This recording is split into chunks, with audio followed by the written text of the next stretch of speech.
So hi everyone, today we're here with Nathan J. Sibulian, a self-proclaimed exercise enthusiast. So thank you for joining us today. Thank you for having So me. let's jump right in. So what kind of lifestyle do you have at present? And then why did you choose this kind of lifestyle? Ako is active volleyball player, and akong lifestyle is lindot, and I wake up every morning and have a good workout and eat some healthy foods and any fruits. So why did you choose this kind of lifestyle? Because ako kay hadlok ko masakit nya kanang ang uban ng family kay dili jud sila into sports nya nakabantay ko nga sila kay dili kay dali kay masakit nya. So ako nagunan ako nga masindot og mag-workout or mag-jogging o walking is kanang good for health man siya. So that's great. And then so what was your turning point that made you realize to engage in physical activity, and what keeps you motivated?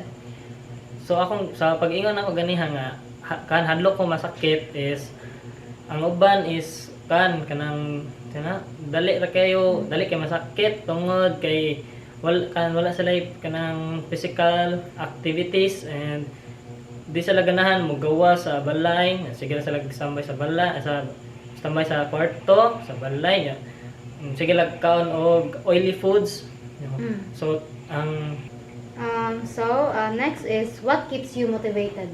What keeps me motivated is kanang ganahan ko makaduwa og dagko nga league like si SAFE or national nga league nga ganahan ko mas mumay jud ko sa volleyball nya.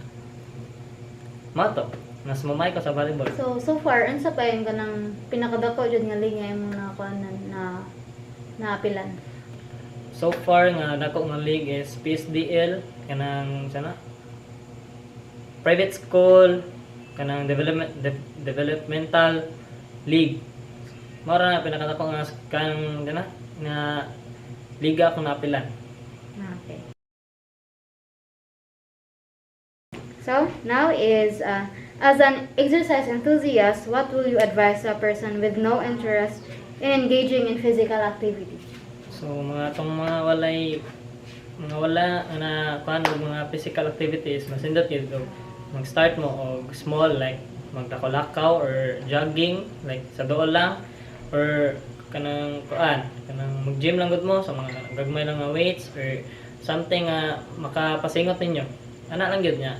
If maganahan pagid mo or mangita lang mo og habits with friends nga maka-enjoy mo dyan na mas lindot. Okay. So that's great.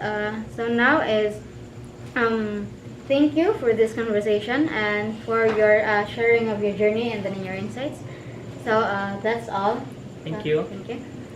So throughout this interview, I was truly inspired by Nathan's dedication to fitness. It's a great reminder that taking care of our bodies is essential for our overall well-being. Well, I might not be a morning workout person myself, but I was definitely motivated to finding ways to incorporate more movements into my day, such as making my day more productive, making time for exercises, such as a lunchtime walk or an evening yoga session. But the key to in this session is for me to find activities I enjoy and make them a regular part of my routine, and that goes on to you as well. Thank you.